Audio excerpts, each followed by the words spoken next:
Pourquoi les hommes mariés trompent leurs femmes? Je suis Serge Pena, je suis votre conseiller en relation.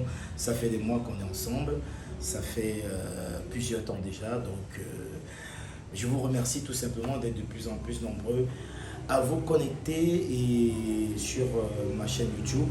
Donc, il y a plein d'adresses en bas de l'écran, soit sur YouTube, sur Insta, si vous voulez m'avoir personnellement. Voilà. Alors, on va aborder un thème très crucial aujourd'hui. Pourquoi les hommes mariés trompent leurs femmes? Même si nous ne sommes pas mariés, nous avons tous quelqu'un qui est marié autour de nous. Ça peut être un ami, ça peut être un frère. Bref, ça nous concerne tous. Pourquoi les hommes mariés arrivent à tromper leurs femmes? Plusieurs femmes me disent, oh Serge, même si on fait n'importe quoi, l'homme il est infidèle de nature, l'homme, il va toujours nous tromper. Alors, elles prennent ça comme une fatalité. Je dis non. Je dis non, c'est même pas courageux de votre part. C'est un manque d'assurance. L'homme vous trompe pour une raison précise, pas parce que c'est écrit dans un livre particulier qu'il est fait pour tromper. Non. Déjà, il faut savoir que l'homme marié, en fait, il peut vous être infidèle, mais ça ne veut pas dire qu'il ne vous aime plus. Vous, la femme mariée. Ça ne veut pas dire qu'il ne vous aime plus ou alors qu'il veut se séparer de vous. Non.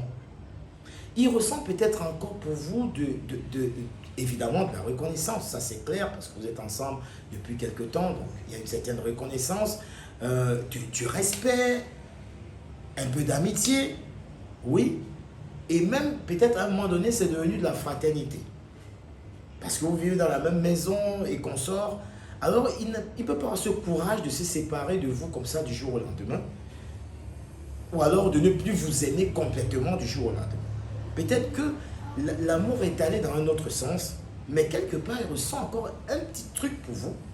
Et il faudrait exploiter ça, tout simplement. Alors, il ne peut pas se séparer de vous parce que la zone où vous vous trouvez, c'est une zone de confort pour lui au cas où. Parce qu'il vous trompe parce qu'il aborde une nouvelle zone. Il n'est pas sûr si cette zone peut réussir.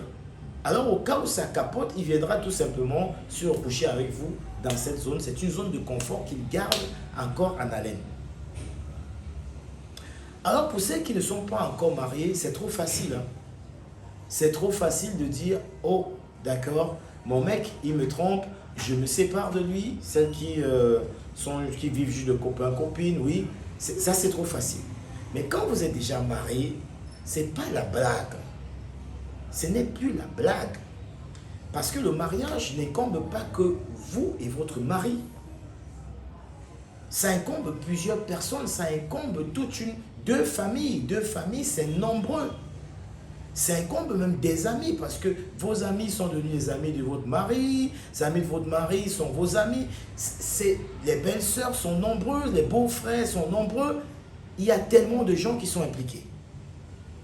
Alors, il faut réfléchir bien avant de se décider, bon, je me sépare de lui parce qu'il m'a trompé. Non, sans oublier qu'il y a les enfants. Ça, j'en parle même pas. Il faut mûrement réfléchir, éviter les petits congossas du quartier, comme c'est ça qu'on appelle chez nous en Afrique, les petits moussadages du quartier. Non. Il t'a trompé, oui. Il a mal fait, oui. Mais est-ce que ce n'est pas toi qui es fautive quelque part, ma soeur? Est-ce que ce n'est pas de ta faute? Pose-toi aussi cette question. Pourquoi il arrive à te tromper? Alors moi, je vais te le dire. Pourquoi ton homme te trompe?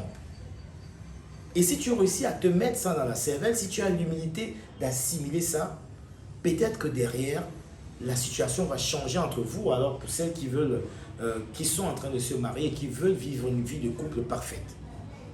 Déjà, il y a cette mésentente au sein du couple. Les mésententes constantes. Évidemment, vous n'êtes pas des jumeaux, ça c'est clair. Ça dit que vous ne pouvez pas penser de la même façon. Mais même quand il y a critique, des critiques doivent être constructives. Vous n'êtes pas des adversaires, vous êtes des compagnons. Ça, il faut vous le mettre dans la tête. Alors quand il y a des mésententes constantes, c'est clair que ça va amener des disputes qui n'ont aucun sens. À la maison, ça va dans tous les sens, le climat est froid. Alors quand le climat est froid, c'est clair que moi je suis un mec, Alors je finis mon travail à 18 h. Je suis désolé. Je ne vais pas rentrer à la maison pour être en phase avec quelqu'un qui va me faire la tête, qui va m'accueillir nerveusement, qui ne va pas mettre du sourire. Je vais rester avec mes potes. On va prendre 1, 2, 3 bières qui vont devenir 5, 6, 7 bières. Ça va aller dans tous les sens. Et derrière, quand je dis tous les sens, évidemment, ça peut être des filles qui se baladent à gauche, à droite. Ça, je vous dis la vérité. Ça se passe comme ça. Ton mari, il a fini le travail. Il peut, oui, prendre 1, 2 bières avec ses potes jusqu'à 19 h, 20 h. Oui, ça, je l'accorde. Mais s'il rentre à minuit, ça veut dire qu'il ne se sent plus à l'aise. S'il le fait une fois, oui, c'est pas ça. Mais s'il le fait à chaque fois, il ne se sent plus à l'aise avec toi. Parce que quand il rentre, il imagine seulement qu'il aura du stress. Et pour un homme, c'est dangereux. Ça peut amener à la mort. Alors il préfère s'évader avec ses potes. Et derrière, il peut avoir des copines avec qui il flirte. Voilà comment les choses commencent, ma soeur.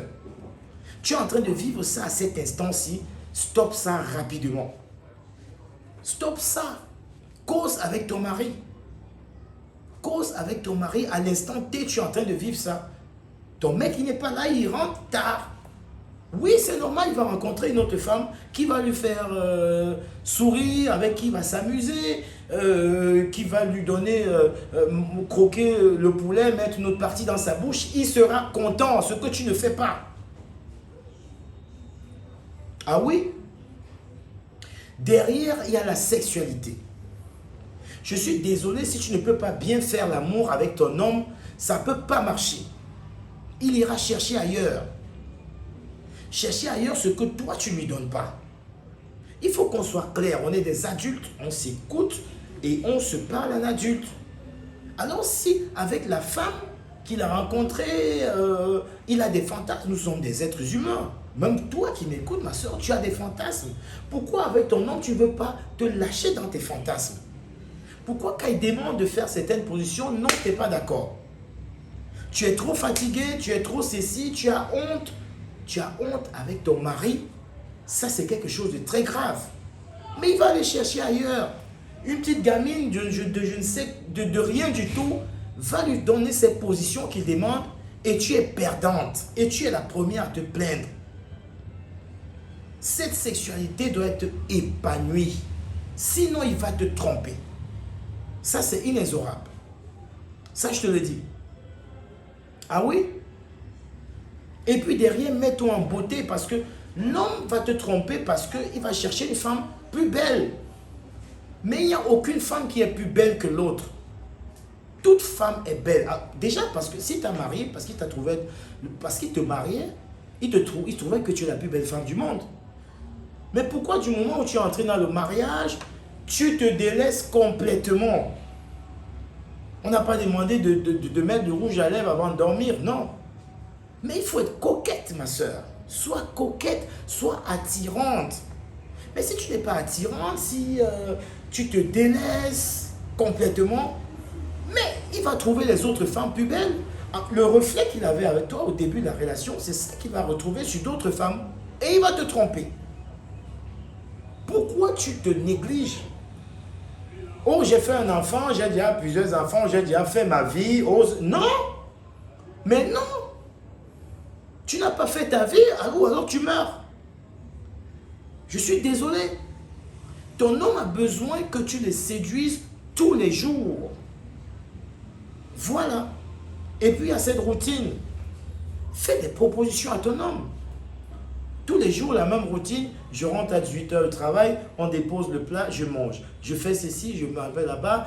Dimanche, pour les chrétiens, ils vont à l'église. Les musulmans, vendredi, je ne sais pas. Vous avez une routine. Mais non. De temps en temps, fais des surprises à ton mec. Ah oui, par rapport à ce qu'il aime, ton mec peut arriver, tu lui dis, sortons, chérie, sortons. Allons manger dans un resto. Oui, carrément. Allons manger dans un resto. Tu lui proposes même un voyage, pourquoi pas? Tu t'évades avec ton mec. Tu sors, vous allez chez des amis, ça vous évite la routine quotidienne. Je te jure, tu le fais. Ce mec, il sera accro à toi. Ton mari sera accro à toi. C'est ton mari, tu ne peux pas avoir honte de ton propre mari. Regardez par exemple, là c'est plus grave encore, des mecs qui sont mariés, mais tu les retrouves sur internet, que ce soit sur leur téléphone ou sur leur ordinateur, en train de chatter d'autres femmes. Toi, tu vas trouver ça scandaleux. Tu dis, ah, mon homme, il est fou dans la tête. C'est toi, en fait, qui a un problème. Pourquoi ton mec irait chatter d'autres femmes quand tu es là? Mais parce que il va chercher un manque dans la relation qu'il n'a pas, que toi, tu ne lui donnes pas. Je suis désolé. Il va chercher un mec qui a vraiment tout ce que je t'ai dit au préalable, qui a du sourire, qui a du respect, qui a de la sexualité épanouie. Pourquoi il irait chercher d'autres femmes sur Internet, à moins que ce soit un pervers narcissique? Et tu ne sors pas avec ce genre de mec. Ce n'est pas ton mari, ce genre de mec. Non, je ne crois pas. Ton mari, c'est un homme bien. Il a besoin d'amour. C'est pour ça qu'il est sur Internet. Il cherche d'autres femmes alors que tu es là. C'est pour ça que ton mari se masturbe alors que tu es là. Comment tu expliques que ton mari va se masturber alors que toi, tu es là? Mais parce qu'il est en manque. Je suis désolé. Voilà autant de choses qui font à ce que ton mari te trompe. Aie l'humilité de comprendre ça, ma soeur. Parce que quand on a l'humilité de comprendre, on avance, on agit mieux et on grandit. Et c'est toute la famille qui est heureuse. Le mariage, ce n'est pas la blague. Il y a des centaines de personnes qui sont concernées par le mariage de 2 personnes. Alors c'est trop facile de dire, non, mon mari m'a trompé, on se sépare. Non. Fais exactement ce que je te dis. Et tu verras, ton mariage sera heureux. Ton mariage sera magnifique.